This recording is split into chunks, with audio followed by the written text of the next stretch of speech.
to the dish. As always, I'm Jalen Russell, joined again by Jalen Gray. Give me the latest from the NBA. Happy All-Star Weekend. All-Star Weekend is finally upon us, and with that, we have the All-Star Game coming up on Sunday. Jimmy Butler was voted in by the coaches to be in the All-Star Game, but he has a knee strain out for 3 to 4 weeks, so Pau Gasol was put in as his replacement. But neither of us really think he was the best option, so who are you going with? Definitely not. I guess it makes sense because they had to put another... Actually, no, Jimmy Butler's a guard. So yeah, listed as a guard forward. So yeah, okay. All right, so I think that Kyrie Irving should be in the All-Star Game. I know that he's only played 26 games, but... Okay, but I feel like he's been working his way into the rotation slowly since he joined the team, and I mean he's still averaging 20 and 5. He has a arguably his worst numbers of his career of 21. Yeah, but he's also played the least minutes he's ever played in his career. Yeah, but how are you going to give it to a guy that hasn't even played half the games? He's working his way into the rotation. You're just going to throw him in the All-Star But he's been on fire as of late. You're right. He's had 3 straight 30-point games. Kobe's been hot for like the last 5 to 10 games too. But are you going to say that he completely deserves to be in the All-Star game? But Kobe's also been here the whole time, stinking it up. We'll get back to that.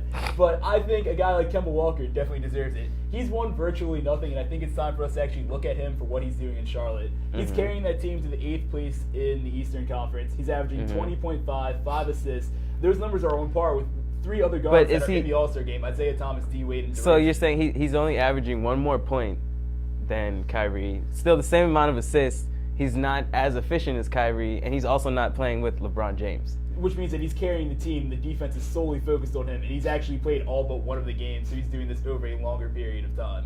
I would say he deserves it just looking at his numbers. And I mean, people are going to make the argument that maybe he wouldn't stick in with like big names like LeBron and D. Wade. You got Isaiah Thomas, who's a 6th man in it. So but Isaiah Thomas has been balling out for the last couple of years. You're right, he has. And I think Kemba's been doing his thing too in Charlotte, and I think it's time to finally give him the nod for what he's been doing. But moving on, a similar situation, Kobe Bryant. Obviously, it's his farewell tour, and as soon as he announced that he was retiring, you knew he was going to be in the All-Star game. Obviously. He got the most votes out of anybody. But if we're going to be realistic, other than these last 5 to 10 games, he doesn't really deserve to be in the All-Star game. So who do you think deserves that spot over Kobe? Deserve is a very harsh word, but I think this spot has got to go to Damian Lillard. I mean, he's carried this team that nobody thought was even going to make the playoffs. They thought they were going to drop to the bottom of the barrel in the NBA after losing everybody in free agency.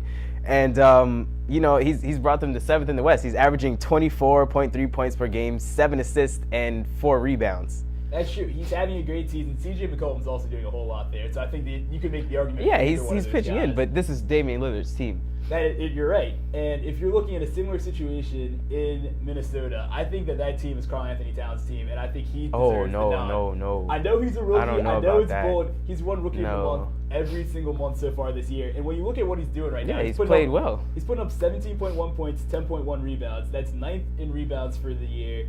He's 6th in field goal percentage. He's shooting 38% from 3 as a center. That's insane. I can't even imagine a center being able to step out like that. He looks comfortable shooting from there. He's 8th in blocks, 5th in double-doubles on the year. I mean, what more do people want from this guy? He's put up a whole stat sheet that deserves it. I think it just may be a little premature to give it to Karl-Anthony Towns. I just think Lillard, had a lot of, pressure on his back. He had a huge chip on his shoulder after everybody left in free agency. That's true, which means that he's going to try to show out even more. And Karl-Anthony Towns, the #1 pick, also had a huge chip on his shoulder, huge target on his back. And if you're looking at 2 guys that have both put up similar numbers, which you can make the arguable case that these guys put up similar numbers, I'm going to give it to the young guy who hasn't been there before, as opposed to the slightly older guy who's been there before. So I think Karl-Anthony Towns would deserve it. But in history, we've seen they reward players on good teams, and the Timberwolves are, frankly, in the bottom of the West, and they're not going anywhere. Yeah, well, obviously neither of these guys are going to get in, but that's all we have for you guys this week.